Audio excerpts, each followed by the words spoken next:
हाम्रो गुरु बल्ल आइपुग्नु भएको छ। यहाँको उहाँको नेटमा के समस्या जस्तो लाग्छ। नमस्कार है सबैलाई। हजुर नमस्कार हजुर। नमस्कार। यो एकछिन यहाँ प्राविधिक मिस्टेक भयो होइन। हामीलाई के छ भनेदेखि ठिक छ, यो नेट कहिलेकाहीँ यस्तै हुन्छ, प्राविधिक कुरा हो होइन। सुरुवात मङ्गलाचरण गर्ने बित्तिकै तपाईँहरूसँग डिस्कनेक्ट हुनु पर्यो। त्यसको लागि म यो प्रविधिलाई क्षमा माग्न चाहन्छु। हामी अहिले 10 जना छौँ। आजको यो मेरो आवाज सुनिँदैछ नि है? सुनिँदैछ हजुर, सुनिँदैछ गुरु। ए हजुर, सबैजना सबिनजीले पनि सुन्दै हुनुहुन्छ? सबैजना सुन्दै हुनुहुन्छ नि है? ठीक छ गुरु, सुनिँदैछ। ठीक छ। हाम्रो अहिले प्रकाश रिसालजी आइपुग्नु भएको छ। उहाँलाई पनि थोरै आफ्नो परिचय दिन मैले उहाँलाई पनि केसँग गुरुलाई पनि भन्दै उहाँलाई अनुरोध गरेँ। प्रकाशजी आफ्नो परिचय दिन मैले हार्दिक अनुरोध गर्छु यहाँलाई। प्रकाशजी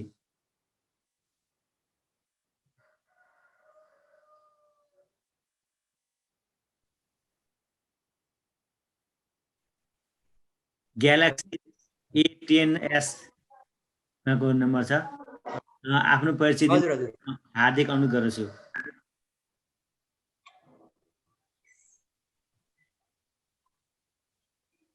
हजुर हुन्छ हजुर, अगाडि बढ्नु। यहाँ ग्यालेक्सी हजुर A10s हुनुहुन्छ हैन? हजुर उहाँ हुन्छ, उहाँको सुन्नु हैन। हाम्रो प्रकाशजी हुनुहुन्छ, प्रकाश रिसालजी हुनुहुन्छ। उहाँलाई मैले आफ्नो परिचय दिनु हुन। ठिकै छ हजुर, अगाडि बढ्नु अब। ठीक छ। मैले अघि अलिकति मङ्गलाचरण गर्दै थिएँ हैन। हामी ज्योतिषको परम्परामा गुरुलाई साक्षी राखेर अनि त्यसपछि आफ्ना ज्ञानलाई पनि साक्षी राखेर, ग्रहहरूलाई साक्षी राखेर अनि आफ्ना इष्ट देवतालाई साक्षी राखेर ज्योतिषको अध्ययन, अध्यापन अनि ज्योतिषको लेखन गर्ने काम गर्छौँ। चिना कुण्डलीहरू लेखा पनि हामी आफ्ना इष्ट देवता गुरुजनलाई प्रणाम गर्ने काम गर्छौँ।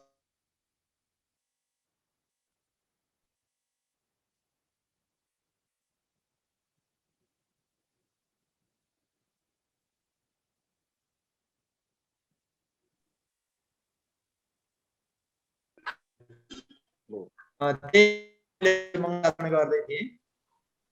यो मङ्गलाचरणमा चाहिँ गुरु वन्दना गरिन्छ। गुरु वन्दनापछि अनि ग्रहहरूको वन्दना पनि गरिन्छ। अब हामी तपाईँहरू समक्ष मैले अस्ति पनि भनेको थिएँ, मैले दिएको वचनबद्धता अनुसार म हरेक दिन चाहिँ समय दिन सक्दिनँ। हप्तामा एक दिन तपाईँहरूलाई चाहिँ म मेरो समय दिन सक्छु भनेर भनेको थिएँ। ज्योतिषमा तपाईँहरूले योभन्दा अगाडिदेखि नै बेसिक कोर्स जानिसक्नु भएको छ भन्ने कुरा मैले यहाँ तपाईँहरूको परिचयबाट नै थाहा पाएँ। तपाईँहरूको परिचय दिँदैखेरि तपाईँहरूले हामीले बेसिक कुराहरू जानिसकेका छौँ भन्नुभएको छ। त्यसो हुँदाखेरि चाहिँ हामीलाई यो पाराशरीय शास्त्र पढ्नको लागि सजिलो हुन्छ। यी ज्योतिषसँग सम्बन्धित सबै ग्रन्थहरू प्राय सिद्धान्तहरू प्राय संस्कृत भाषामा लेखिएका छन्। भाषामा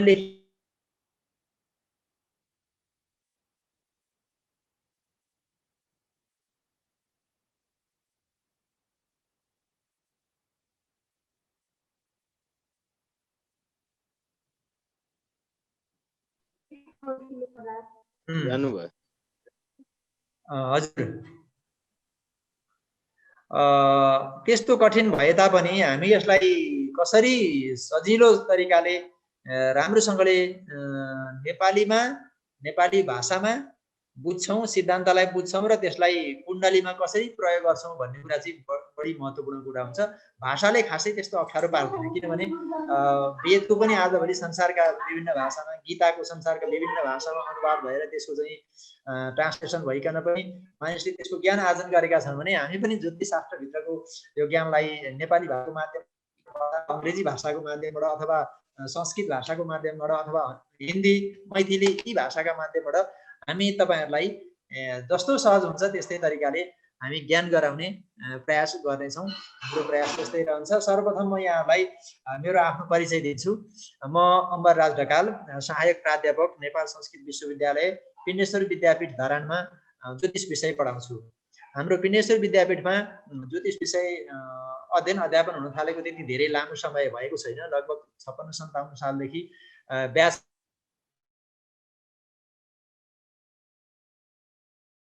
12 कक्षामा आइए भनिन्थ्यो।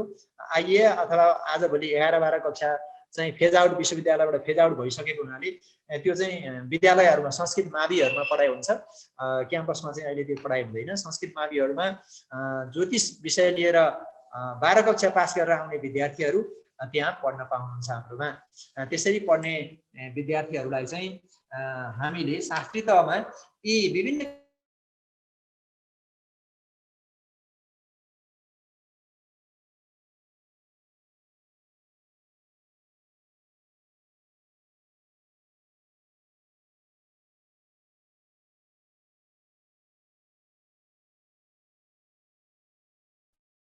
नेटको प्रब्लम भएछ, तपाईहरुलाई त्यस्तो अप्ठ्यारो भयो भने म त्यसको लागि चाहिँ क्षमा माग्छु है।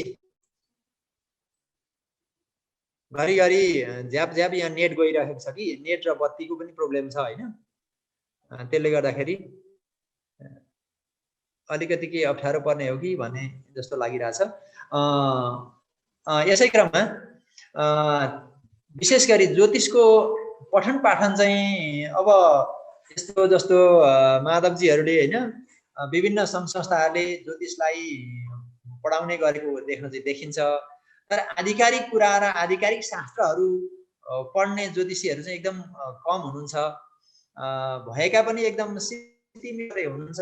तर समाजमा चोक चोकमा गाउँ घरमा चाहिँ ज्योतिषीहरू चाहिँ प्रशस्तै हुनुहुन्छ। पढाउने व्यक्ति र पढ्न नहुनु अनि जताततै गाउँ गाउँ चोक चोकमा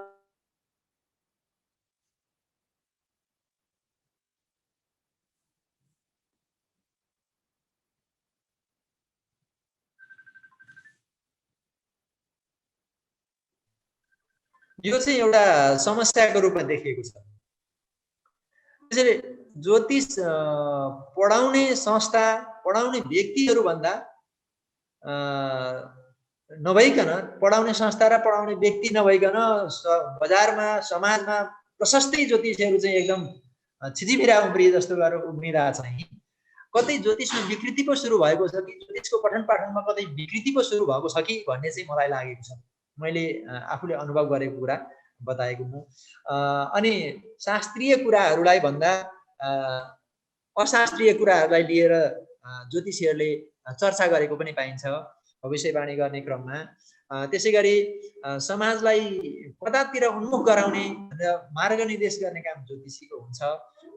ज्योतिष भनेको एउटा आँख हो। सबै शास्त्रहरूको शिरमा रहने नेत्रको रूपमा ज्योतिषले काम गर्छ र ती दुईटा नेत्रको रूपमा चन्द्रमा र सूर्यलाई लिइन्छ। अरू सबै शास्त्रहरू चाहिँ केवल वाद विवादका लागि मात्रै छन्। यो हुन्छ, यसो गरे भने यो हुन्छ, यसो गरे यो हुँदैन भन्ने दर्शन शास्त्रहरू अन्य विभिन्न शास्त्रहरू छन्। जति पनि छन् प्रत्यक्ष ती सबै शास्त्रहरू अप्रत्यक्ष छन्।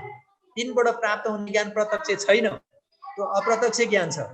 तर ज्योतिष शास्त्रबाट प्राप्त हुने ज्ञान चाहिँ प्रत्यक्ष छ। ज्योतिष शास्त्रबाट बताइने फल चाहिँ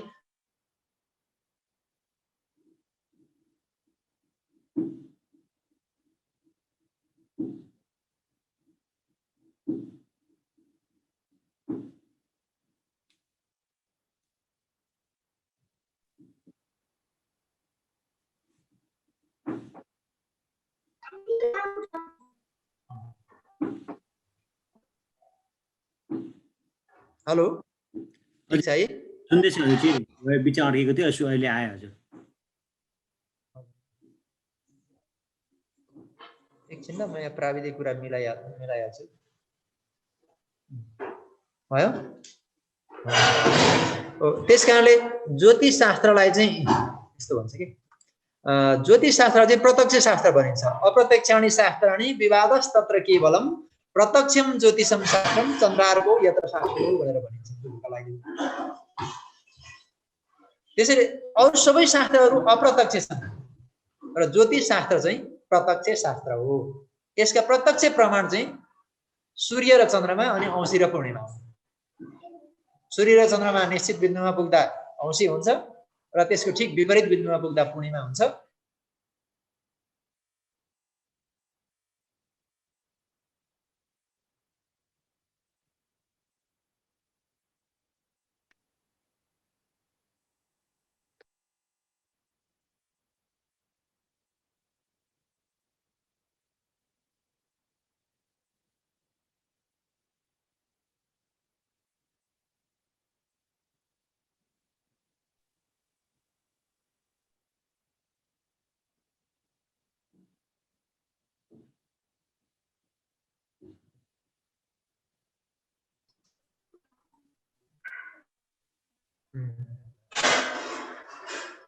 हेलो हजुर गुरुको त आवाजै आएन थियो। अहिले अहिले आयो हजुर हजुर अहिले आयो आयो अहिले हजुर अहिले भर्खर आयो। हजुर हो त्यसैले ज्योतिष शास्त्र एउटा प्रत्यक्ष शास्त्र भएको हुनाले यसलाई हामीले प्रत्यक्ष रूपमा प्रयोग गर्ने प्रयत्न गर्नुपर्छ। यो शास्त्रसम्म हामीले प्रयोग गरौँ भने यो शाश्वत छ, सत्य छ। यो त्यसैले यो दैव अथवा ईश्वरको नजिक छ। ईश्वर जान्ने भएको हुनाले ज्योतिषीलाई नेपाली समाजमा दैवज्ञ भनेर भनिन्छ। जसले दैव जान्दछ त्यसलाई दैवज्ञ भनिन्छ। त्यस कारणले सबै ज्योतिषीहरू दैवज्ञ छौँ हामीहरू। अब यसमा यहाँहरू विभिन्न क्षेत्रका विभिन्न व्यक्तित्वहरू हुनुहुन्छ। तपाईँहरूलाई यसरी ज्योतिष शास्त्रको बारेमा र विशेष गरी यो पराशर शास्त्रको बारेमा ज्ञान गराउने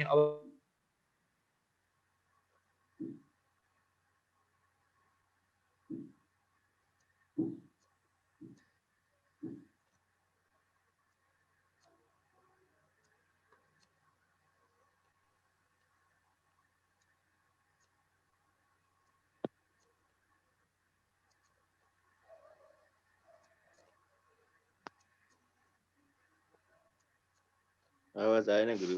एकदमै कमजोर भएको हो कि क्या हो गुरु? यो त हजुर। काटे हुँदाल्यो। हजुर आज गुरुको अलिक नेट कम भयो जस्तो लाग्यो, नेटवर्क कमजोर भयो जस्तो लाग्यो त्यहाँनिर। गुरुको साह्रै राम्रो कुराहरू सुन्नुपर्ने नेटले खतमै पार्यो।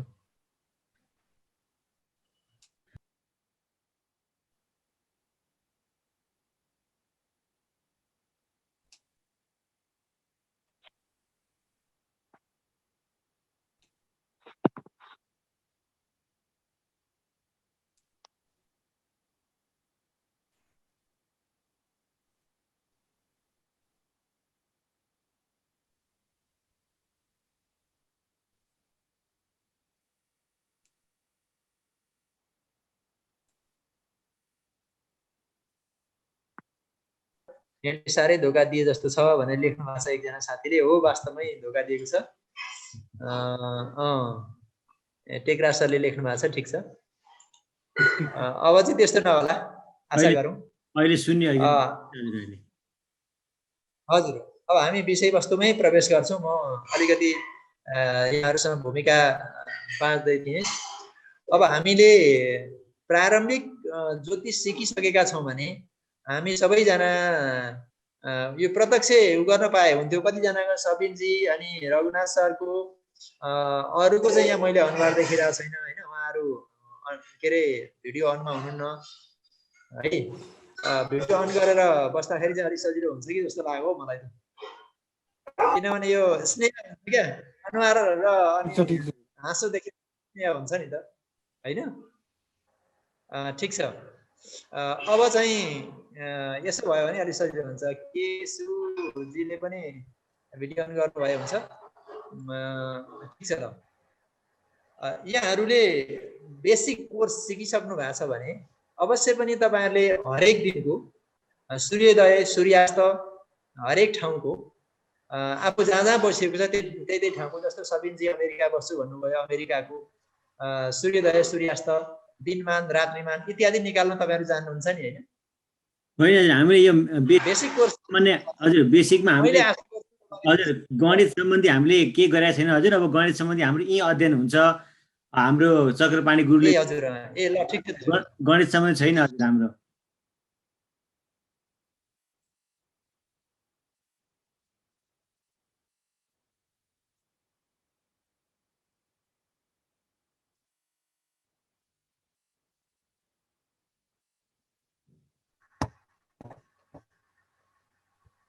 हजुर फेरि पनि त्यस्तै भयो।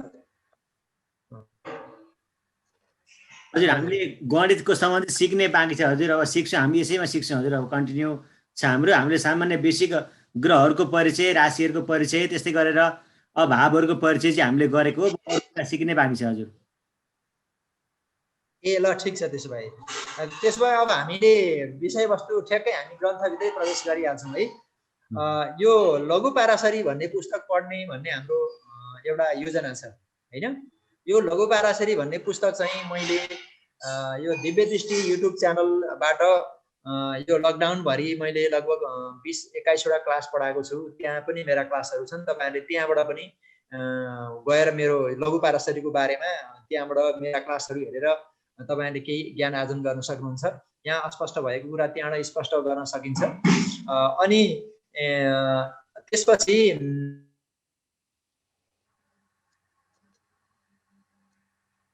प्रकाशित भएका लेख आर्टिकलहरू प्रकाशित भएका ती पनि तपाईँहरूलाई मौका मिलेमा म उपलब्ध गराउनेछु भन्दै अब यो लघु पाराशरीलाई ठ्याक्कै म तपाईँहरूको अगाडि प्रस्तुत गर्न चाहन्छु। यो पुस्तक चाहिँ भारतको बनारसमा रहेको सम्पूर्णानन्द संस्कृत विश्वविद्यालयबाट प्रकाशित भएको लघु पाराशरी भन्ने पुस्तक यस्तो आकारको छ। यो विश्वविद्यालयबाट प्रकाशित भएको नै पुस्तक लिनु चाहिँ राम्रो हुन्छ। तपाईँहरूले देख्न सक्नुहुन्छ, यसलाई देख्नुहुन्छ नि है। यो हाम्रो चाहिँ सम्पूर्णानन्द संस्कृत विश्वविद्यालयबाट प्रकाशित भएको देखिन्छ नि है। देखिएको छ। तपाईँहरूले यसलाई स्क्रिनशट गरेर पनि राख्न सक्नुहुन्छ। यो किताब यो आधिकारिक पुस्तक हो, विश्वविद्यालयमा पढाइ हुने पुस्तक हो भनेर मैले यसलाई जोडिदिएँ। त्यसो त लघु पाराशरीका अरू थुप्रै पुस्तकहरू छन्, थुप्रै टिकाहरू छन्, अनगिन्ती टिकाहरू छन्। धेरै भाषाहरूमा यसको टिका भएको छ। सम्पूर्णानन्द संस्कृत विश्वविद्यालयका कुलपति राजेन्द्र प्रसाद मिश्रको अग्रसरतामा त्यहाँका प्राध्यापक आचार्य श्री कमलकान्त शुक्लले संस्कृतमा व्याख्या गर्नुभएको छ लघु पाराशरीको टिकालाई। त्यसैका आधारमा र अनि हाम्रो विश्वविद्यालयको पाठ्यक्रममा चाहिँ शास्त्री तहको तेस्रो वर्षमा यो पाठ्यक्रममा यो चाहिँ उत्तर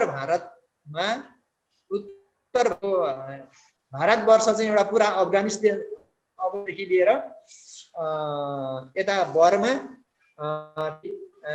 कुमाऊ गढवाल हुँदै पूर्व पश्चिम होइन, अनि त्यसपछि बर्मासम्मको यो सम्पूर्ण अनि उत्तरतिर हिमालय पर्वतसम्मको यो सम्पूर्ण भूभागलाई पौराणिक जियोग्राफीमा भारतवर्ष भनिन्छ।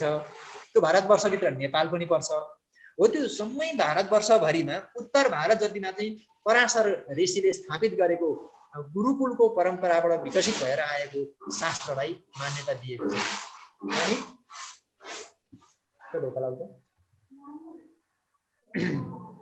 हो त्यसैले उत्तर भारतभरि पराशरको मत प्रचलित छ।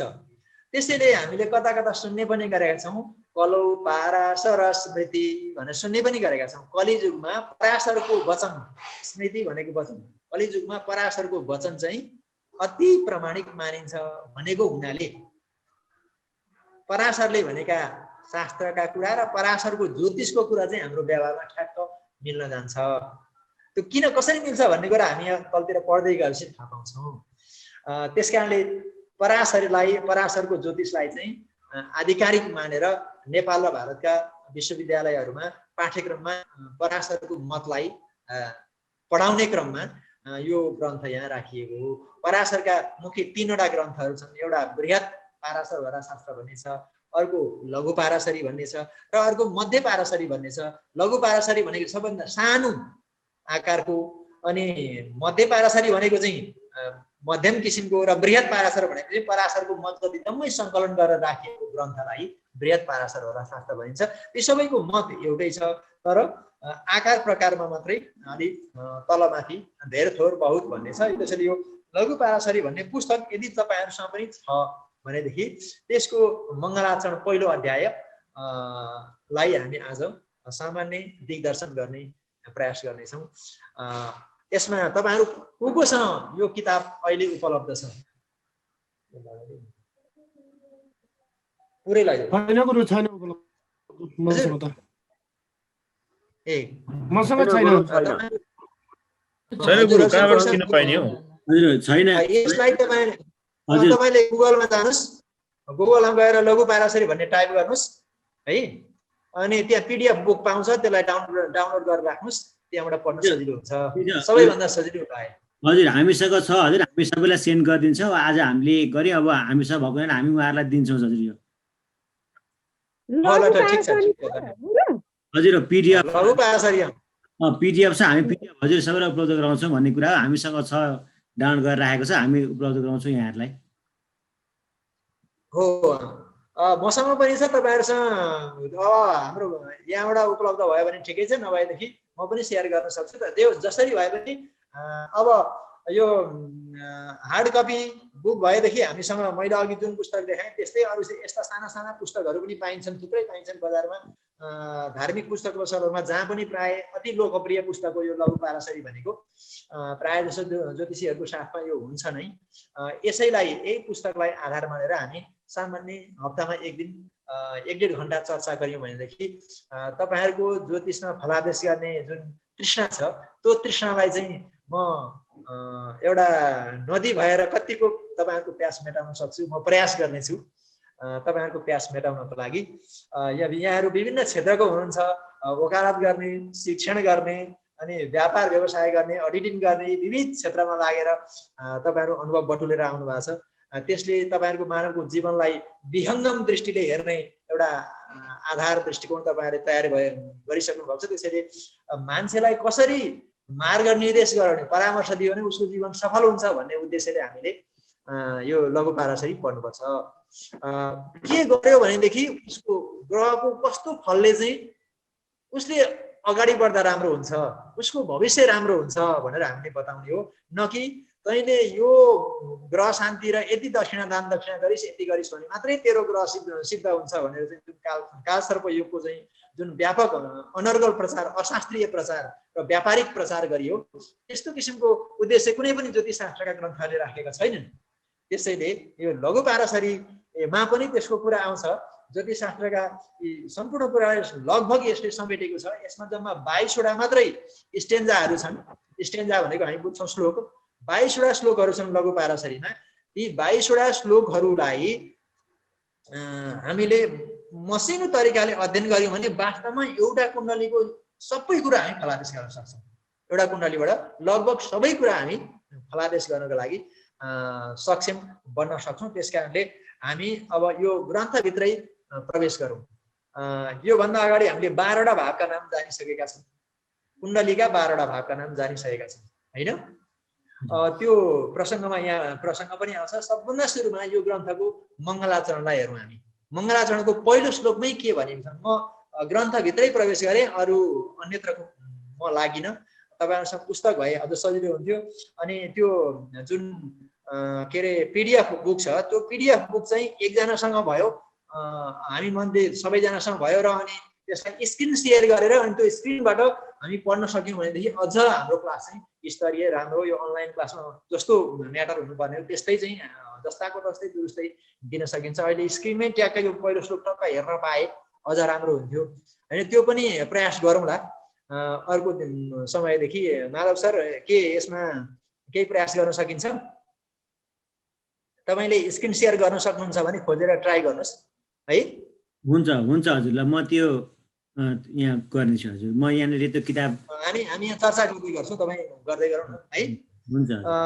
अब यहाँ यसको सुरुमै पहिलो श्लोक मङ्गलाचरण गरिएको छ। मङ्गलाचरणमा के भनिएको छ भने सिद्धान्तमौपनिषदं शुद्धान्तं परमेष्ठिन शृणाधर्मः किञ्चित् वीणाधरमुपास्महे भनेर यसको चाहिँ मङ्गलाचरण गरिएको छ। यो संस्कृत हो, यसलाई मैले नेपालीमा अनुवाद गर्नुपर्छ। म यसलाई भर्सक सजिलो बनाउने गरी अनुवाद गर्छु। सिद्धान्तम औपनिषदम भनेर यहाँ सुरुमा भनिएको छ। यो सिद्धान्तम औपनिषदम भनेर भनेको चाहिँ सिद्धान्त भनेको चाहिँ वाद विवाद, वाद अथवा प्रतिवादबाट निष्पन्न हुने, वाद विवाद र प्रतिवादबाट उत्पन्न हुने जो निश्चय छ त्यसलाई सिद्धान्त भनिन्छ। हो त्यो वाद विवादबाट उत्पन्न हुने जुन ज्योतिष शास्त्रको निश्चय छ त्यो सिद्धान्त भनेर भन्न खोजेको यहाँ। सिद्धान्त भनेर एउटा सिद्धान्त अनि औपनिषदम भनेको छ अर्को। त्यो औपनिषदम भनेको चाहिँ वेद प्रतिपादित कुरालाई उपनिषद भनिन्छ है। वेदान्त प्रतिपाद्यम औपनिषदम भनेको छ। उपनिषद चाहिँ वेदहरूका व्याख्यालाई लिएर तयार गरिएका ग्रन्थहरू हुन्।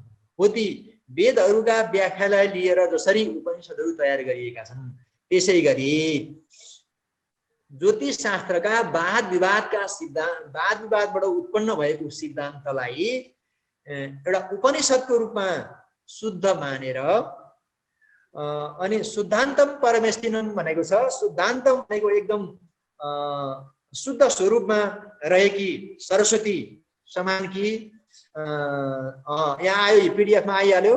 त्योभन्दा अगाडि अघिल्लो पेज चाहिँ पहिलो श्लोक छ सर, यसभन्दा अगाडि अघिल्लो पेजमा छ। हो, यसमा आए।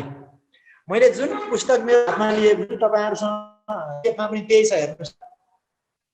यसको आकार प्रकार केही फरक छैन, हेर्नुहोस्। यो पिडिएफमा जुन किताब छ मेरो हातमा पनि त्यही किताब छ, तर मसँग हार्ड कपी छ। हामीसँग यो पिडिएफ अनलाइन कपी हुँदाखेरि कति राम्रो हुन्छ। यहाँ अब यहाँ म हेर्नुहोस् है, सिद्धान्तम उपनिषदम शुद्धान्तम परमेष्टिन शृणाधरम महकिञ्चित वीणाधरम उपास्महे भनेको छ। त्यो चाहिँ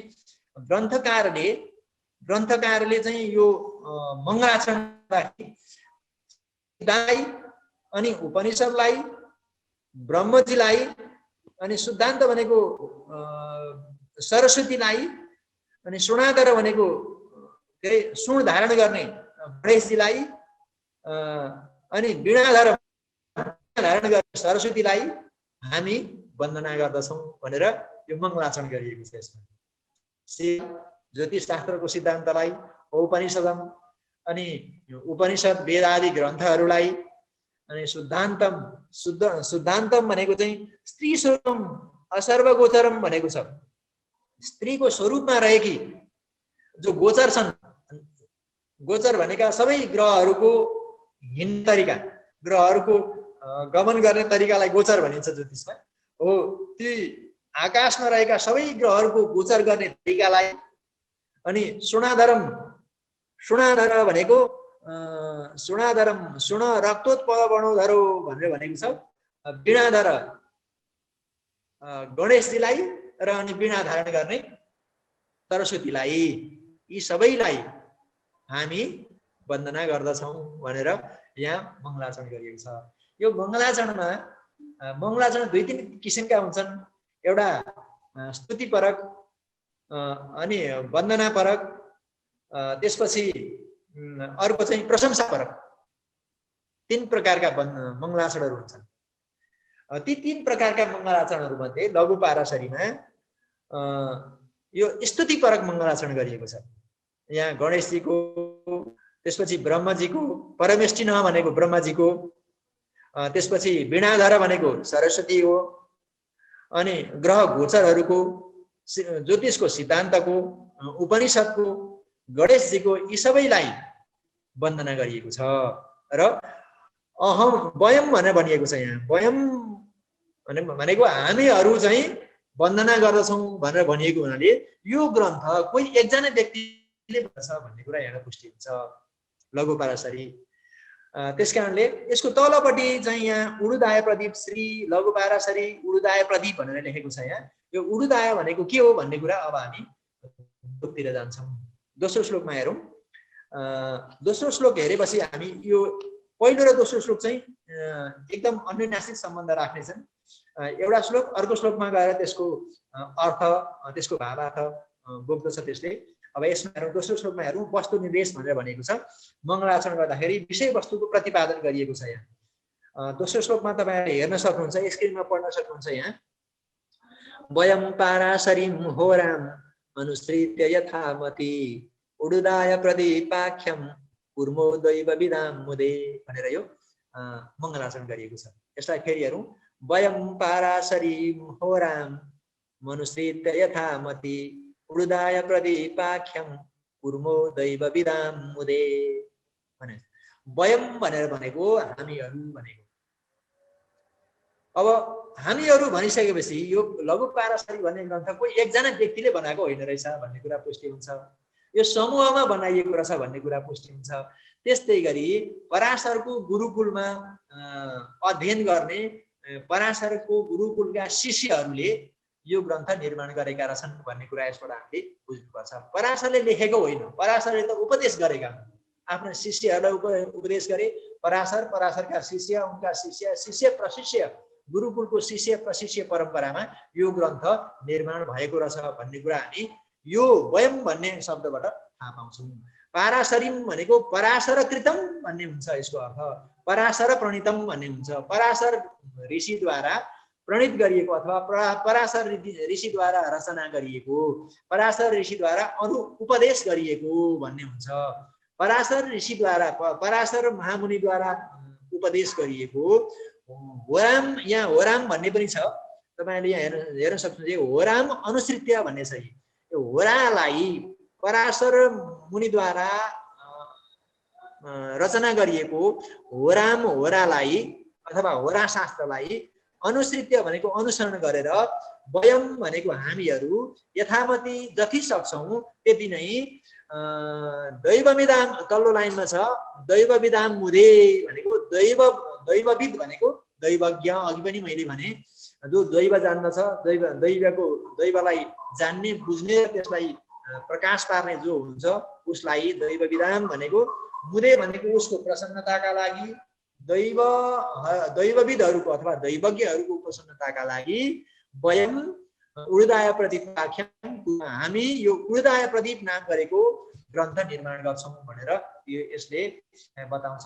अघिल्लो योभन्दा अघिल्लो श्लोकमा भएको कुरालाई चाहिँ यो श्लोकले अझ राम्ररी पुष्टि गर्दछ।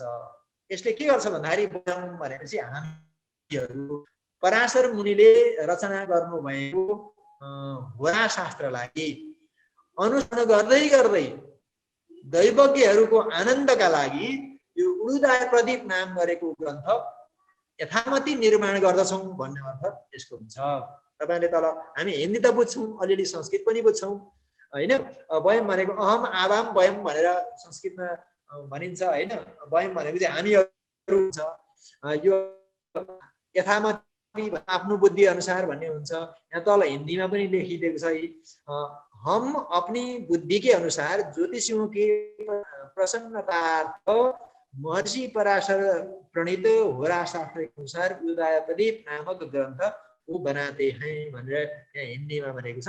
यसले चाहिँ यसको नेपाली भावार्थ हामी यथामति आफूले सक्ने आफ्नो क्षमता अनुसार दैवविदहरूको, ज्योतिषीहरूको प्रसन्नताका लागि पराशर मुनिले रचना गरेको होरा शास्त्रलाई, उडुदाय प्रदीप नाम गरेको होरा शास्त्रलाई निर्माण गर्दछौँ, वर्णन गर्दछौँ, व्याख्या गर्दछौँ भन्ने अर्थ यो दोस्रो श्लोकले लिएको छ। यसबाट हामी के बुझ्छौँ भनेदेखि यो लघु पाराशरी चाहिँ कोही एउटा व्यक्तिले बनाएको पनि होइन रहेछ, अनि पराशर मुनिले पनि रचना गरेको होइन रहेछ।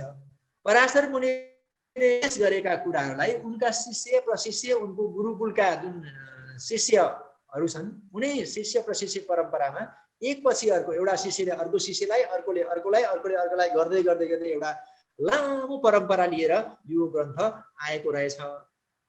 लामो परम्परा चाहिँ यो ग्रन्थसँग जोडिएको रहेछ भन्ने कुरा यसबाट पुष्टि हुन्छ। यी दुईटा चाहिँ मङ्गलाचरणका रहे। एउटामा स्तुति गरेर मङ्गलाचरण गरियो पहिलो श्लोकमा, ब्रह्मजीको, सरस्वतीको, गणेशको, अनि त्यसपछि ग्रहहरूको, आकाशीय ग्रह गोचरको स्तुति र स्तुति गर्दै गर्दै पहिलो श्लोक मङ्गलाचरण गरियो भने दोस्रो श्लोकमा चाहिँ विषयवस्तु प्रतिपादन गरियो।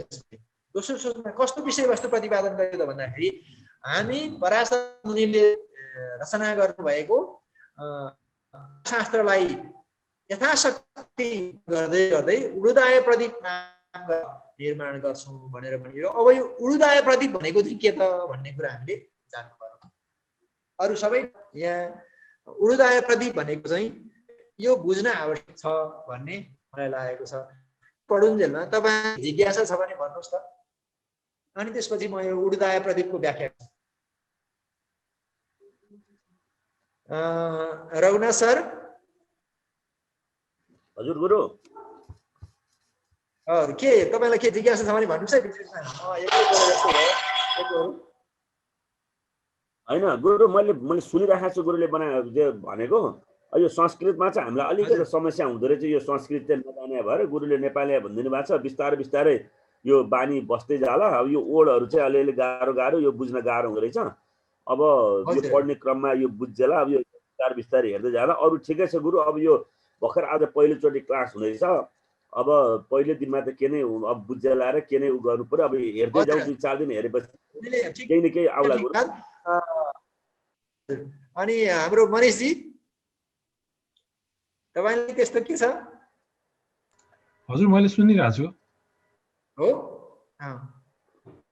ल ठिक छ त्यसो भएदेखि अरू कसैको बीचबीचमा त्यस्तो केही पर्यो भने बीचमा प्रश्न गर्न सकिन्छ अब यो श्लोकमा भएको दोस्रो पंक्तिको उडुदाय प्रदीप भन्ने कुरालाई म व्याख्या गर्छु यसको मुख्य कुरा नै यही छ उडुदाय प्रदीप भनेको के त भने उडु भनेको यहाँ तलतिर अर्थ पनि दिए उडुको अर्थ उडु भनेको नक्षत्र हो उडुदायसु भनेको उडुदाय भनेको चाहिँ उडु भनेको नक्षत्र दाय भनेको आयु हुन्छ यसको अर्थ किनभने नक्षत्र चाहिँ उड्ने भन्ने शब्द नेपालीमा बनेको हो कि त्यसले आकाशमा जाने आकाशमा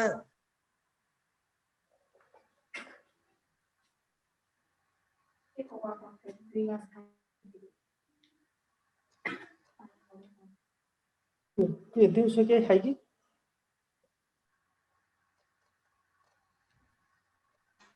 आज गुरुकोमा साह्रै प्रब्लम छ जस्तो छ नेट हजुर हजुर हजुर अब भइहाल्यो अब यो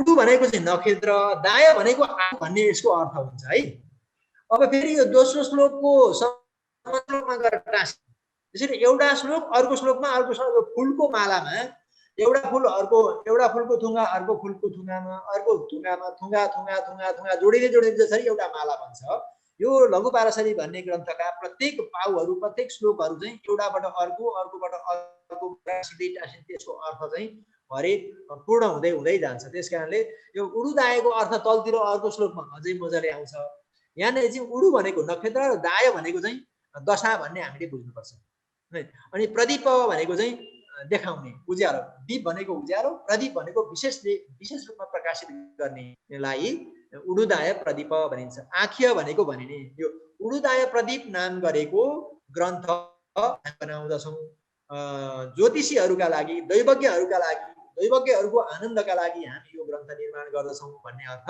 यसको हुन्छ त्यसकारणले दैवज्ञहरूको आनन्द दिएपछि त यो त दैवज्ञहरूलाई आनन्द दैवज्ञहरूको जुन ज्योतिषीय बात छ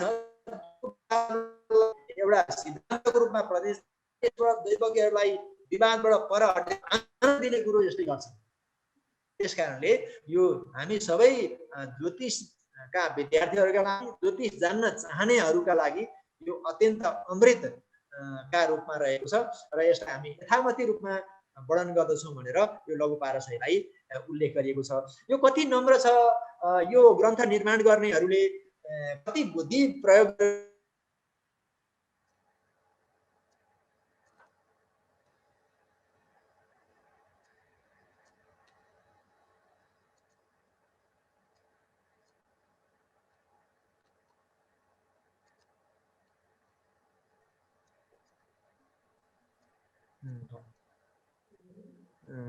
training has started skin serum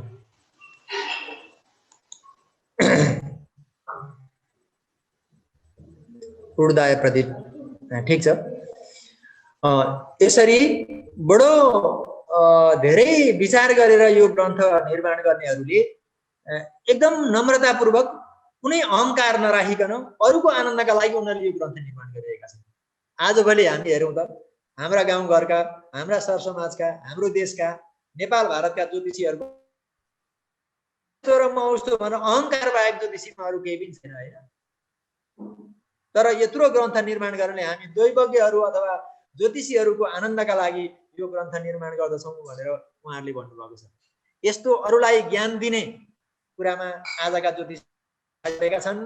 हो ती ज्योतिषीहरूलाई पनि यसरी खुला हृदयले सिकाउन अनुरोध गर्नुपर्छ हामीले।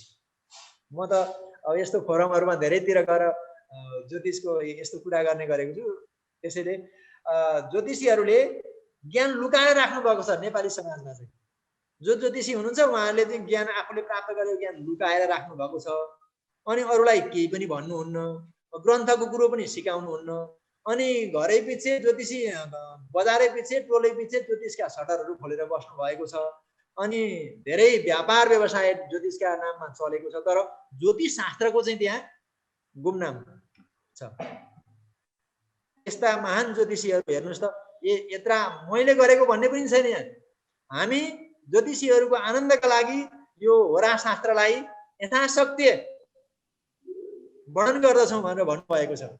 यस्तो उदाहरण दृष्टिकोणले मानव हितका लागि यो ग्रन्थ निर्माण भएको छ भन्ने कुरा यी दुईटा श्लोकबाट हामी पुष्टि गर्दछौँ, थाहा पाउन सक्छौँ। अब त्यसपछि हामी तेस्रो श्लोकमा जाउँ।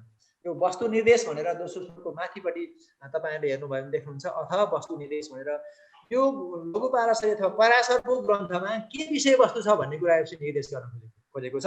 यसको मुख्य विषयवस्तु भनेको होरा शास्त्र हो र होरा शास्त्र भनेको चाहिँ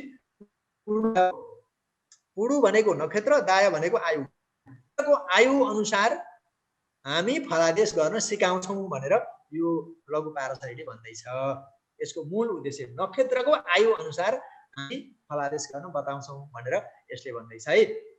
यो मुख्य कुरा हो। अब त्यसपछि तेस्रो श्लोकमा हामी आज यो पहिलो मङ्गलाचरण पहिलो श्लोक अध्याय छ। यसमा 4-5 वटा श्लोकहरू छन्। यसैलाई हामी आज लगभग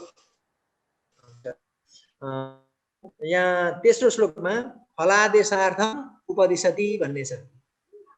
फलाद गर्नका लागि उपदेश गरिन्छ। अब के का आधारमा फलादेश गर्ने त? फलादेश गर्ने एउटा केही न केही आधार त चाहियो। होरा शास्त्रको आधार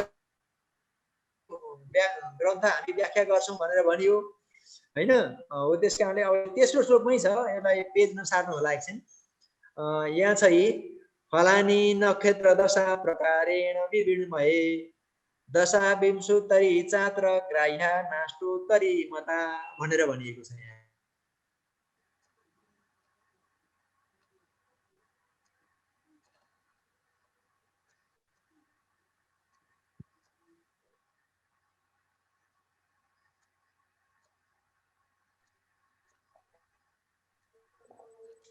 नेटले प्रब्लम गरिरहेछ, तैपनि प्रयास गरौँ।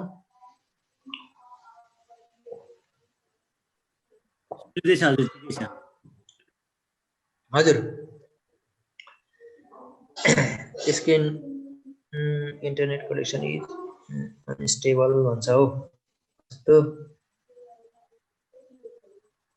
ल अब तेस्रो श्लोकलाई हेर्दाखेरि तेस्रो श्लोकले पहिलो श्लोककै दोस्रोकै आधार मान्छ र के भन्छ भने नक्षत्र दशा प्रकारेण विभिन्नमये भन्छ।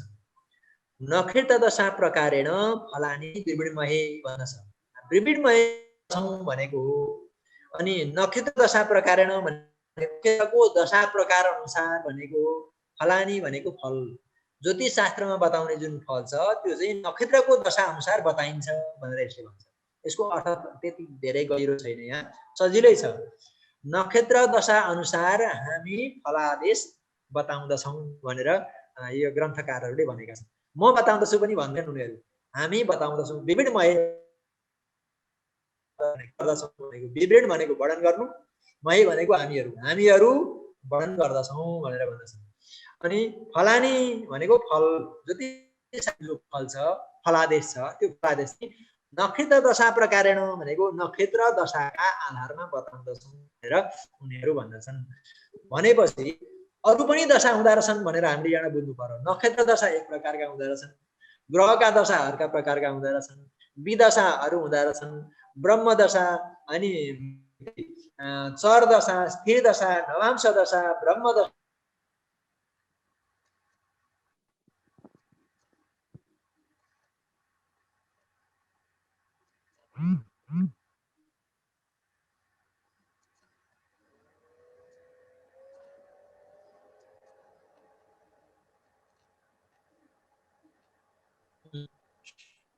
यो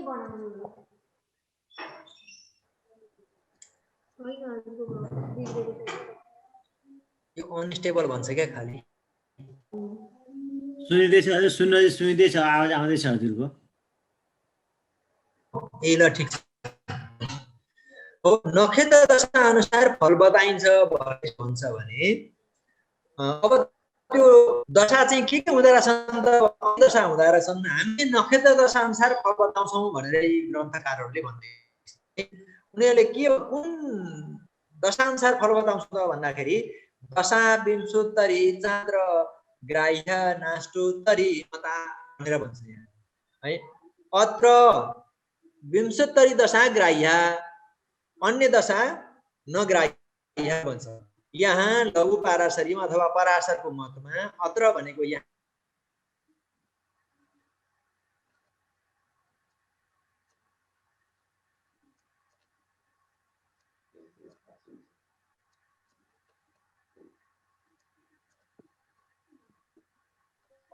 चाहिँ लघु पाराशरीमा अथवा पराशरको होरा शास्त्रमा चाहिँ विंशोत्तरी दशा अनुसार फल बताइन्छ भनेर यसले भन्छ। विंशोत्तरी दशा अनुसार नै फल बताइन्छ भनेर यसले भन्छ।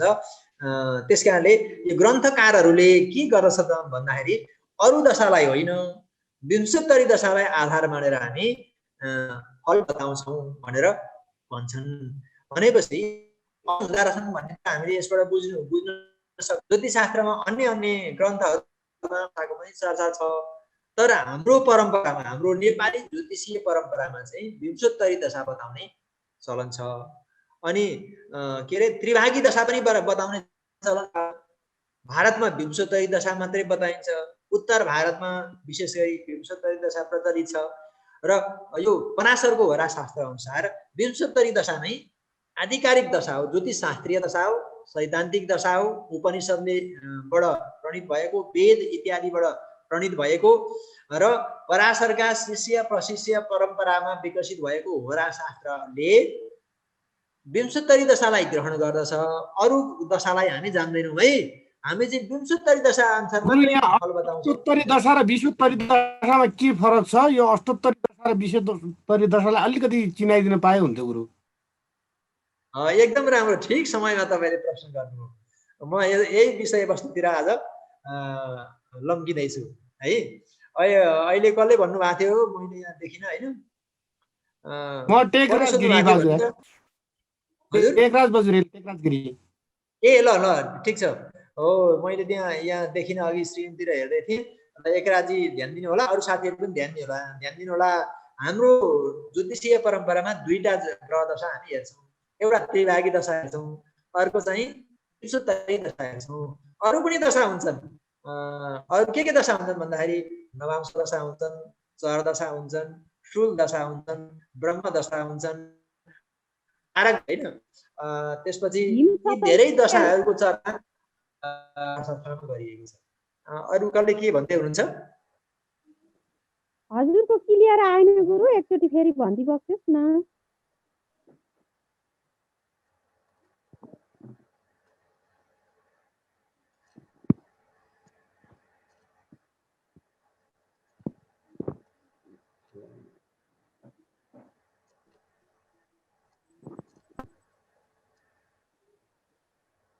अझै क्लियर भयो होला है? हजुर सुन्यो। त्रिभागी दशा अनि अर्को चाहिँ के हो गुरु? हजुर त्रिभागी दशा एउटा, अर्को चाहिँ भीमसत्तरी कि विंशोत्तरी के भन्यो? क्लियर आएन त्यो। विंशोत्तरी यहाँ लेखेको स्क्रिनमा पनि हेर्नुहोस् त, विंशोत्तरी भनेर लेखेको छ। विंशोत्तरी दशा हो।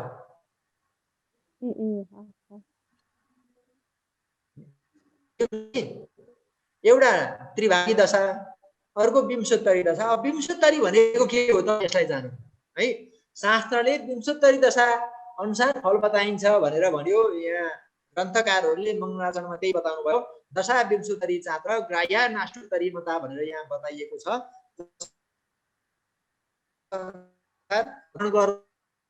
ग्रहण नगर्नु भनेर यसै पराशरको मत अनुसार यसलाई बताइयो। अब यहाँ यतापट्टिको पेज नम्बर 5 को यो तालिकामा आउनुहोस् त।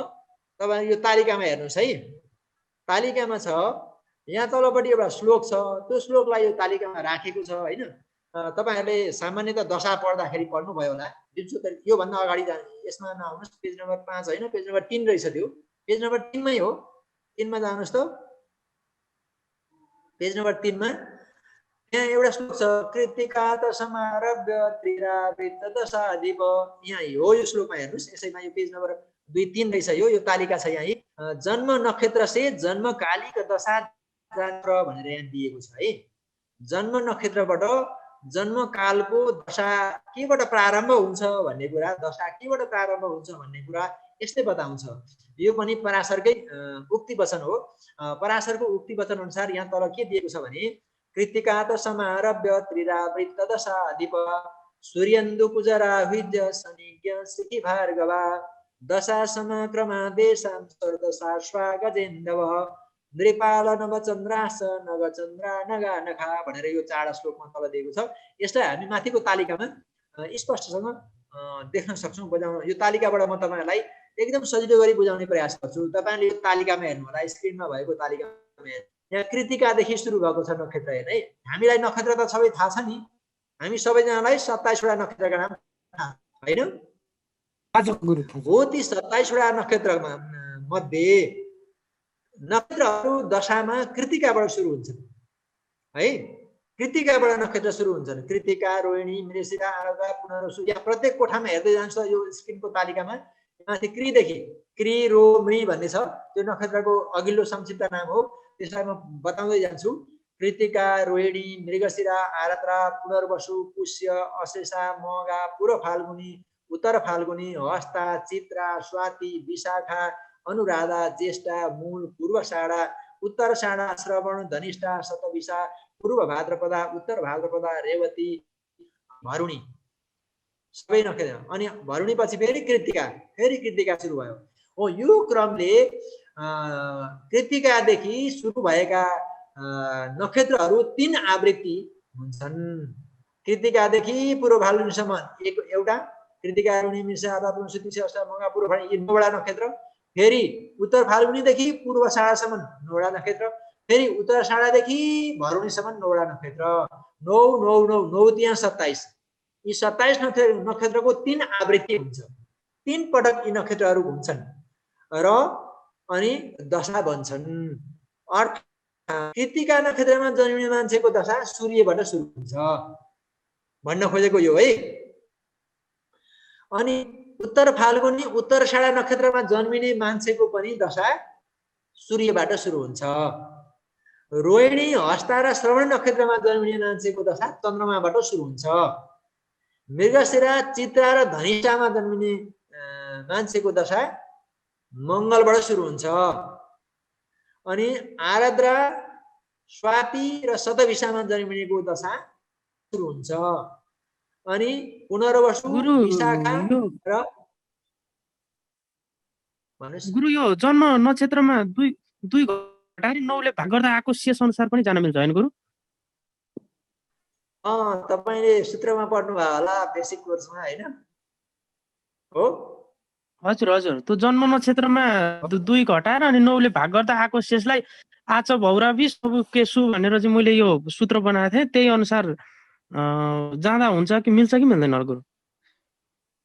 त्यसैलाई तपाईले सूत्रमा पढ्नुभयो। यहाँ त्यतिकै यो तलको श्लोकबाट व्याख्या गरिएको छ। त्यही हो कुरो, तपाईले भनेको पनि कुरो त्यही हो, यो पनि त्यही हो। बुझ्नु भएन? हजुर, एउटै हो कुरो, कुरो त्यही हो। तर अनि यहाँ चाहिँ फेरि मैले हजुर एउटा अब यो सूत्र अनुसार जाँदाखेरि चाहिँ यो जस्तो अश्विनी नक्षत्रमा जन्मिने त एक नै भयो नि गुरु, अश्विनी नक्षत्रको संख्या त। त्यसमा 2 घटाउने भन्नाले चाहिँ 28 बाट जाने कि के गर्ने हो गुरु? यो चाहिँ मैले सोध्न खोजेको थिएँ, नबुझे। अश्विनीबाट 2 घटाउने जस्तो अश्विनी त 1 भयो, त्यसलाई 28 मानेर घटाउने कि तपाईको नत्र त मिल्दैन नि त त्यसमा चाहिँ। जस्तो 2 बाट अश्विनी र अश्विनीको लागि चाहिँ 2टाको लागि त मिलेन नि। मिलेन यो तलको श्लोक चाहिँ अलिकति आधिकारिक ग्रन्थमा पढेको कुरा चाहिँ यति फरक हुन्छ। तपाईँले जति जान्नु भएको छ त्यो ठिकै छ होइन। तपाईँले जहाँ अप्ठ्यारो पर्यो त्यो अप्ठ्यारो परेको कुरालाई यसले के गरिदिन्छ, सजिलो बनाइदिन्छ यो ग्रन्थले चाहिँ। आधिकारिक ग्रन्थ पढ्नुको अर्थ यही हो, यही मजा हुन्छ। यहाँ केही अप्ठ्यारो हुँदैन, सजिलो। जो मानिस जुन जन्मिएको छ त्यसको दशा यहाँबाट सुरु हुन्छ भनेपछि सिधै भनिदिन्छ, केही गर्नै परेन। त्यो त हिसाब किताब त भार नक्षत्र पुरै जान्दैन कि भनेर त्यो सजिलो छिटोका लागि गरेको हो त्यो चाहिँ होइन। यो चाहिँ आनन्दका लागि गरेको हो, एकदम आधिकारिकता छ यसमा। तपाईँले बनाएको सूत्र अश्विनी र भरुणीमा लागु हुँदैन, अन्त लागु हुन्छ है।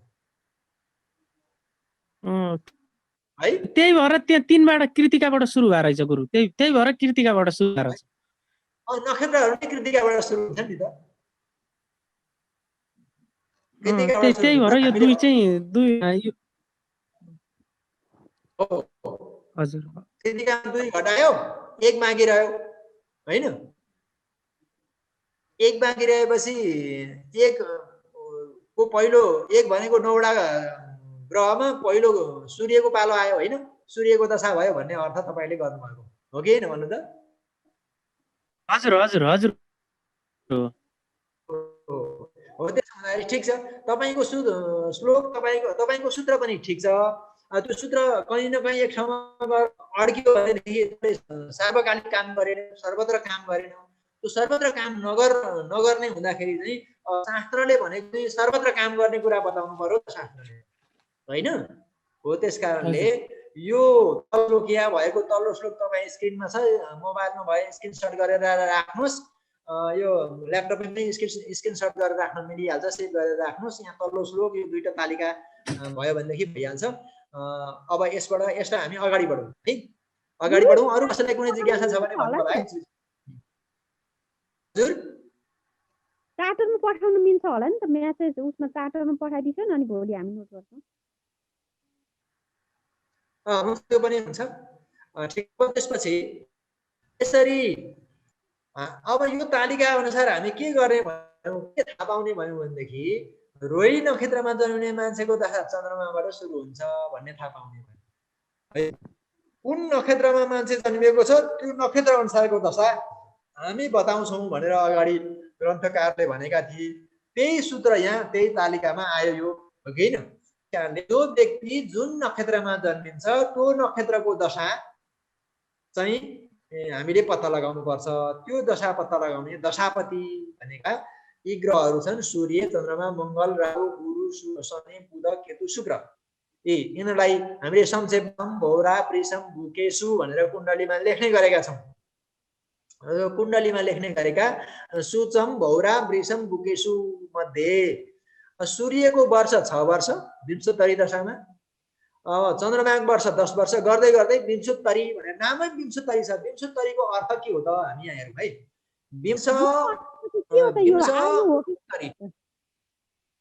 बताउँदैछु म। विंशोत्तरी भनेको चाहिँ यो जम्मैलाई जोड्यो भनेदेखि 120 हुन्छ। विंश उत्तरी भनेको 120 सम्मको होइन, 100 भन्दा माथि अथवा 120 सम्मको वर्षलाई विंशोत्तरी भनेर संस्कृति छ। त्यसैले शतम उत्तरम भन्ने अर्थ पनि हुन्छ, अथवा 120 वर्षको जुन दशा वर्षको प्राण छ त्यसलाई चाहिँ विंशोत्तरी दशा भनेर भनिन्छ। 120 वर्ष आयु हुने भएको हुनाले यसलाई विंशोत्तरी भनेको हो। भन्नुपर्दा यो सबै दशाको आयु हो।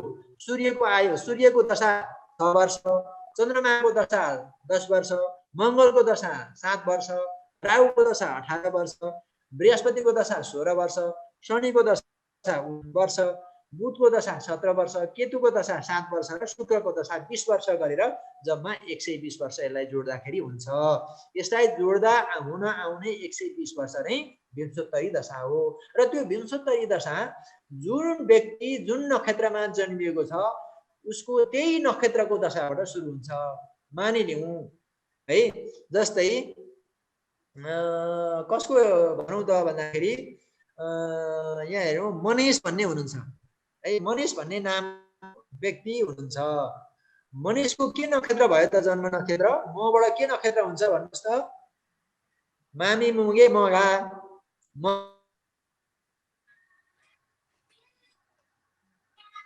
कहाँनिर छ त मगा नक्षत्र मगा केतुको माथिपट्टि छ। त्यसैले मगा नक्षत्रमा जन्मिने व्यक्तिको पहिलो दशा केतु हुन्छ र केतुबाट उसको दशा सुरु हुन्छ। त्यसको दशा वर्ष 7 वर्ष हुन्छ। अनि त्यसपछि 7 वर्षपछि शुक्रको दशा आउँछ। शुक्रको दशा 20 वर्ष हुन्छ। 20 + 7 = 27 वर्ष भयो। शुक्रपछि सूर्यको दशा आउँछ। सूर्यको दशा 6 वर्षको हुन्छ। 27 + 7 = 13 33 वर्षसम्म हुन्छ। वर्षपछि अरु 10 वर्ष 43 वर्षसम्म चन्द्रमाको दशा हुन्छ। त्यसपछि फेरि 43 देखि 7 वर्ष भनेको 7 × 3 = 10 50 वर्षसम्म मङ्गलको दशा हुन्छ। त्यसपछि 50 देखि 18 वर्ष भनेको 68 वर्षसम्म राहुको दशा हुन्छ। त्यसपछि फेरि 16 वर्ष बृहस्पतिको दशा हुन्छ। 68 र 16 भनेको 8 छ 14 र 10 8 छ 14 भनेपछि 74 84 वर्षसम्म बृहस्पतिको दशा हुन्छ। अनि 84 देखि 19 भनेको चाहिँ 84 र 84 मा 19 मा एकालो भने 20 भयो। अनि 83 भयो यतातिर 83 र 20 ले 93 103 वर्षसम्म शनिको दशा हुन्छ। र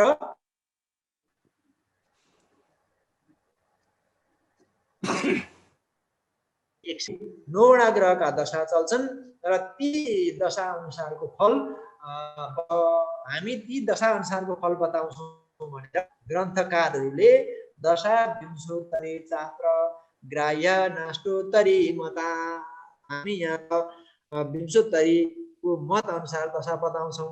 अरूको मतको दशाको फल हामी बताउँदैनौँ। विंशोत्तरीको मतको दशाको फल मात्रै हामी बताउँछौँ। हाम्रो पाराशरीय होरामा यही विंशोत्तरी दशा प्रचलित छ। त्यसैले हामी यसैलाई मूल दशाको रूपमा यसको फल बताउँछौँ भनेर ग्रन्थकारहरूले विषयवस्तुको प्रतिपादन यो गर्नुभएको छ। गुरु यो एउटै मान्छेको जीवनकालमा विंशोत्तरी दशा रिपिट हुनुको लागि चाहिँ 120 वर्षभन्दा बढी आयु हुनु पर्यो त्यसो भए होइन? अब 100 होइन, अब 120 वर्ष भइसक्यो किन रिपिट भइरहनु र? त्यतिले पुगिहाल्छ नि। रिपिट हुनुपर्छ र? होइन त्यो पर्दैन। त्यो रिपिट हुँदा भयो भने चाहिँ त्यो यदि कोही 120 वर्षभन्दा बढी बाँच्दैछ भने ऊ रिपिट हुन्छ, त्यो सही कुरा हो। रिपिट हुन्छ, सही कुरा हो। तर शास्त्रले ज्योतिष शास्त्रले के भन्छ भनेदेखि प्रत्येक प्राणीको परम आयु निर्धारण गरेको छ ज्योतिष शास्त्रले है।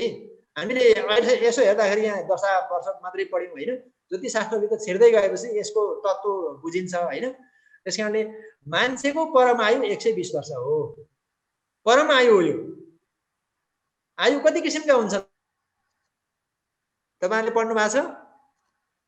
दीर्घायु, अल्पायु, मध्यमायु, परमायु चाहिँ छुटेछ हैन? हजुर। मान्छेका 4 प्रकारका आयु हुन्छन्। सबै प्रकारका 4 प्रकारका आयु हुन्छन्। अल्पायु, अल्पायु भन्दा अगाडि नै अर्को आयु हुन्छ, अरिष्ट आयु हुन्छ। ज्योतिष शास्त्रमा त्यो अरिष्ट आयुको वर्णन गरिएको छ। तपाईले लघु पारशरी जस्ता ग्रन्थहरू लघु जातक जस्ता ग्रन्थहरूमा चाहिँ अरिष्ट आयुको वर्णन गरिएको छ। किनभने बृहत जातकमा अरिष्ट आयुको वर्णन गरिएको छ। जातक पारिजातमा अरिष्टाध्यायको वर्णन गरिएको छ। अरिष्टाध्यायमा अरिष्ट आयुको वर्णन गरिएको छ। त्यसैले अरिष्ट आयु भनेको 12 वर्ष भन्दा मुनि नै अनेक किसिमका बाल ग्रहहरू अनि त्यसपछि पुतनादि के रे क्षुद्र देवताहरूको बालकमा पर्ने प्रभाव अनि त्यसपछि यी अनेक किसिमका महामारीहरू अनि त्यसपछि बालिकामा पर्ने किसिमका जुन बालबालिकामा हुने कुपोषण इत्यादिका रोग प्रकोप ले हुने आयु चाँडै मर्ने बाल्य अवस्थामा नै निधन हुने आयुलाई अरिष्ट आयु भनिन्छ है। अनि त्यो अरिष्ट आयु चाहिँ उसको अरिष्ट ग्रह हेरेर अरिष्टको शान्ति गरेपछि टार्न सकिन्छ भन्ने त्यसको उपाय गर्ने व्यवस्था पनि ग्रन्थमा उल्लेख गरे, शास्त्रमा उल्लेख गरिएको छ। त्यो अरिष्ट आयु भयो एउटा। 12 वर्षभन्दा मुनिको अरिष्ट आयु हो। 12 वर्षभन्दा माथिको आयु 32 वर्षसम्मको आयुलाई अल्पायु, 12 वर्षदेखि 32 वर्षसम्मको आयुलाई अल्पायु भनिन्छ। अनि त्यो अल्पायुमा चाहिँ अनेक किसिमका उपद्रवहरूबाट मानिसको आयु हुन्छ। त्यो स्वतः मान्छेको निधन हुने 32 वर्ष हुँदैन। त्यसैले अल्पायु भनेको चाहिँ त्यो अनेक किसिमका उपद्रवहरू, विष प्रयोग, घात प्रयोग, शस्त्र प्रयोग, अस्त्र प्रयोग होइन, अनि त्यसपछि यस्ता कुराहरूबाट चाहिँ इच्छा मृत्यु इत्यादिबाट चाहिँ अल्पायुमा निधन हुन्छ भन्ने कुरा शास्त्रमा उल्लेख गरिएको छ। अब त्यस्तै गरी अल्पायुपछि 32 देखि 64 वर्षसम्मको आयु मध्यम आयु हो। मध्यमा चाहिँ ग्रहले नै निर्धारण गरिदिएको हुन्छ भन्ने पनि पाइन्छ। अनि उसको भुक्तमान पूर्वजन्मको जस्तो कर्म छ त्यो कर्म अनुसार उसले आयु प्राप्त गर्छ। त्यसपछि 64 वर्षदेखि 96 वर्षसम्मको आयु अथवा 100 वर्षसम्मको आयु भनिएको छ। कतै कतै 96 पनि भनिएको छ। त्यो चाहिँ दीर्घायु।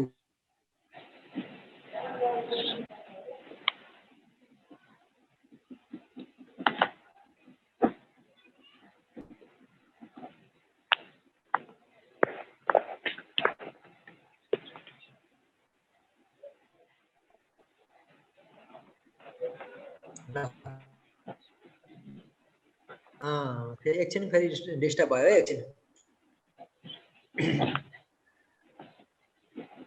दीर्घायु 96 वर्षदेखि 100 वर्षसम्मको आयु चाहिँ दीर्घायु मानिएको छ र 120 वर्ष अथवा 96 वर्षदेखि 120 वर्षसम्मको वा 100 वर्षदेखि 120 वर्षसम्मको आयुलाई परम आयु भनिन्छ।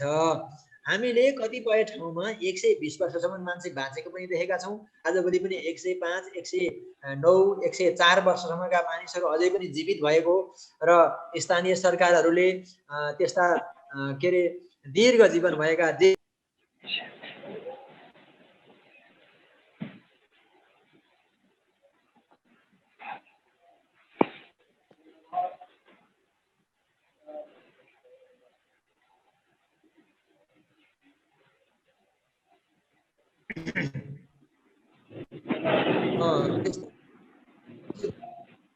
ज्येष्ठ नागरिकहरू 120 वर्षभन्दा माथि 102, 104, 105, 110 नागरिकहरूलाई सम्मान गरेको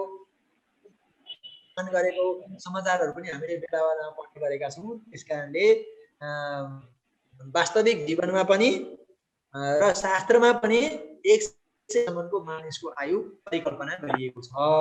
यो शाश्वत पनि छ र वेद आदि शास्त्रहरूले पनि 100 वर्ष बाँचौँ भनेर भन्दछन्। के अरे एउटा वेदमा मन्त्र छ, एउटा पश्येम शरद शतम दिवेम शरद शतम श्रृणुया शरद शतम प्रवाम शरद शतम दिनाश्याम शरद शतश्च भनेर वेदमा एउटा मन्त्र छ। त्यसले हामी 100 वर्षसँगै हिँडौँ, 100 वर्षसँगै पानी चुडी खाउँ, 100 वर्ष यो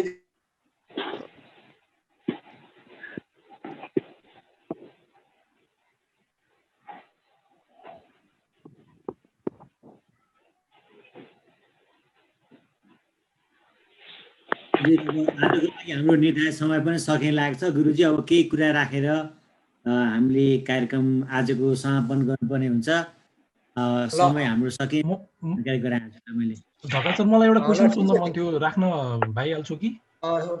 सोध्नुहोस्, तपाईँहरूको जिज्ञासा के छ? जिज्ञासा राख्नुहोस्। हामीले पहिलो दोस्रो अध्याय पढ्यौँ। म अलिकति विषयवस्तुलाई उपसंहार गरिहाल्छु। हामीले आज पढेको संक्षिप्त विषयवस्तु के हो त भन्दाखेरि लघु पारसरीको प्रारम्भ गर्यौँ, मङ्गलाचरण गर्यौँ। मङ्गलाचरणमा के अरे ब्रह्मजी, सरस्वती, त्यसपछि ग्रह गोचर, सिद्धान्त, उपनिषद, गणेश, सरस्वतीलाई वन्दना गरेर यसको मङ्गलाचरण गरियो। भनेदेखि यसको विषय वस्तुको वस्तु निर्देशात्मक मङ्गलाचरण गरियो भने नक्षत्र दशा अथवा विंशोत्तरी दशा अनुसार हामी फलादेश बताउँछौँ भनेर ग्रन्थकारहरूले विनम्रतापूर्वक ज्योतिषीहरूको आनन्दका लागि, दैवज्ञहरूको आनन्दका लागि हामी यो ग्रन्थ निर्माण गर्दछौँ भन्ने जुन एकदम उदार मना ऋषि महर्षिका शिष्यहरूले निर्माण गर्नुभएको यो लघु पारसरीको मङ्गलाचरण आज हामीले अध्ययन गर्यौँ। यसमा भएका जिज्ञासाहरू तपाईँहरूले राख्न सक्नुहुन्छ। मैले के जिज्ञासा राखेँ भने जस्तो विंशोत्तरी दशा सुरु हुने भनेको चन्द्रमा जब तपाईँको कुनै पनि एउटा नक्षत्रमा छ, त्यो नक्षत्रको स्वामी ग्रह जुन हो त्यही ग्रहबाट सुरु हुन्छ भन्ने कुरा गरियो। मैले पिभीआर नरसिंह रावको एउटा किताबमा पढेको के थिएँ भने जस्तो दशाको यही भीमसोत्तरी दशाको अर्को भेरिएसन अर्को रूपमा चाहिँ लिनुपर्दा लग्न जस्तो तपाईँको लग्न जुन नक्षत्रमा परेको छ लग्न यदि चन्द्रमा र लग्न मध्ये यदि चन्द्रमा बलियो छैन चन्द्रमा कमजोर छ भने तपाईँको लग्नकोमा जुन नक्षत्र छ त्यो नक्षत्रलाई मानेर चाहिँ तपाईँको विंशोत्तरी दशा फर्म गर्ने हो कि भन्ने कुरा मैले सुनेको थिएँ। त्यो कतिको सही हो गुरु त्यो कुरा? त्यो चाहिँ सही नै हो किनभने दशा खेरि हामीले तीनटा कुरालाई ध्यान दिनुपर्छ, लग्नलाई, चन्द्रमालाई र सूर्यलाई ध्यान दिनुपर्छ हैन। र अनि नक्षत्र नै भइहाल्यो। ती तीनटा मध्ये जो बलवान छ त्यसको दशा लिनुपर्छ भन्ने केशवीय जातक पद्धति भन्ने अर्को एउटा मत छ, सिद्धान्त छ। त्यो ग्रन्थमा कुरालाई उहाँले हिन्दीमा लेख्नु भएको छ। त्यो तपाईले हिन्दीमा पढेको होइन? मैले इङ्ग्लिसमा पढेको थिएँ यो किताब। इङ्ग्लिसको हिन्दीको इङ्ग्लिस ट्रान्सलेट हो त्यो हिन्दीमा उहाँले लेख्मत हो। तर हाम्रो भारत र नेपालमा प्रचलित दशा चाहिँ जो तरी नै हो त्यो चाहिँ अब आयुको निर्णय गर्ने, दशाको निर्णय गर्ने बेलामा त्यो लागू हुन्छ। तर मूल दशा तपाईँले जन्मपत्रिका चिनामा लेख्ने दशा चाहिँ हुँदाखेरि विंशोत्तरी नै हो, आधिकारिक दशा नै विंशोत्तरी हो। यो चाहिँ पराशरको मतलाई नै आधार मानेर नेपाल र भारतका ज्योतिषीय परम्परामा र चिना जन्म। हजुर, हस्, धन्यवाद। हुन्छ, धन्यवाद छ। अन्य मानव कसैलाई केही सोध्नु मन लागेको छ आजको क्लासको विषयमा भने गुरुजीसँग प्रश्न राख्न सक्नुहुन्छ। म यहाँलाई आफ्नो पाले जिज्ञासा राख्न अनुरोध गर्छु। कसैसँग केही छ भने? हजुर हजुर, राख्नुहोस् न, भन्नुहोस्।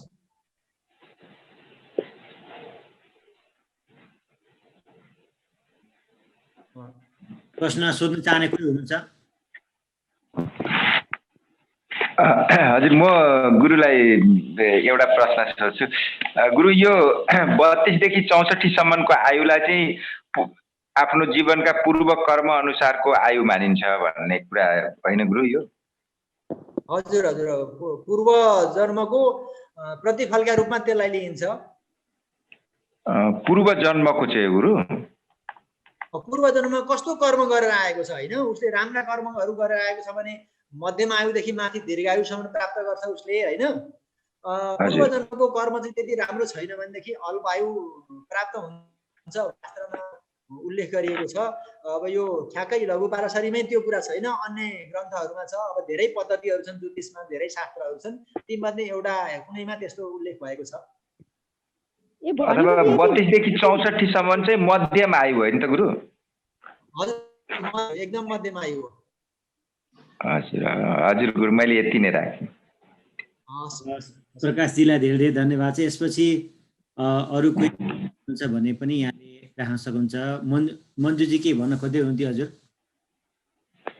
मैले भन्न खोजेको चाहिँ गुरु 32 देखि 62 भित्रमा केही कथनकाल मान्छेलाई अब ऊ भयो भनेदेखि त्यो चाहिँ अल्प आयुै हुन्छ होइन त?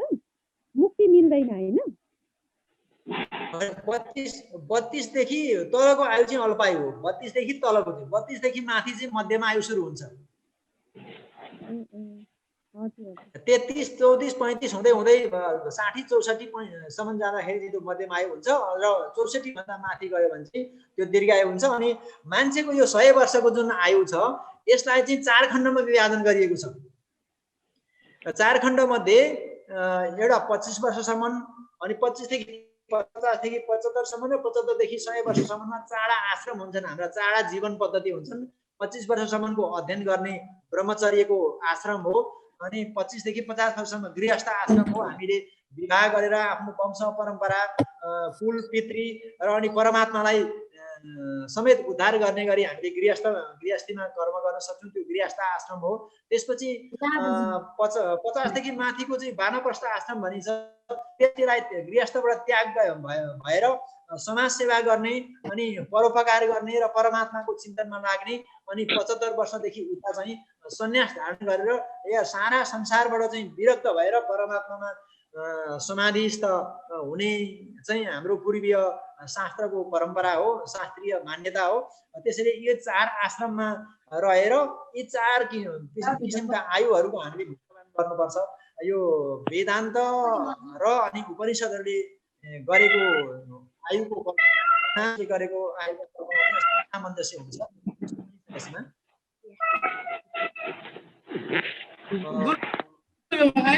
आयु विचार चाहिँ अष्टम भावमा कुन ग्रह छ त्यसकै आधारमा डिटरमाइन हुन्छ कि के हो गुरु?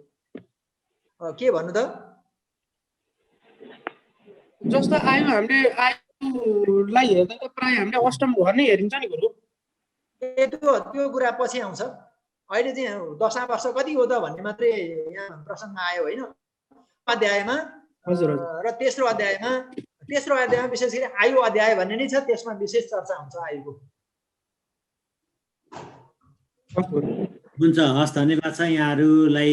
अब हामीले कार्यक्रम हाम्रो अन्तिम समयमा आइपुगेका छौँ र हाम्रो नेपाल संस्कृत विश्वविद्यालयका सहायक प्राध्यापक श्री उमर ढकालज्यू, उहाँ वास्तवमा भन्यो भने निकै बौद्धिक व्यक्ति, निकै व्यस्त व्यक्ति हुन्छ र हाम्रो जुन अनुरोधलाई स्वीकार गर्ने ज्ञान बाँड्ने कुरामा भन्नुभयो। धेरै जसो ज्योतिषीहरू अब विज्ञता धेरै हुनुहुन्छ, विज्ञता र कमजोर छ, जसले गर्दाखेरि यो ज्ञान बाँड्ने क्रममा उहाँ जुन क्लास लिइदिनु भएको छ र उहाँलाई हामी हृदयदेखि नै नम्र गर्न चाहन्छौँ र सम्पूर्ण मानवहरूलाई पनि भोलि हामी फेरि क्लास अन्य गुरु आएर हामी कन्टिन्यू गर्नेछौँ र गुरुजीलाई हामी नमन गर्दै हामी लास्टमा यहाँलाई आजको कार्यक्रममा हामी समापन भएको घोषणा गर्दछु।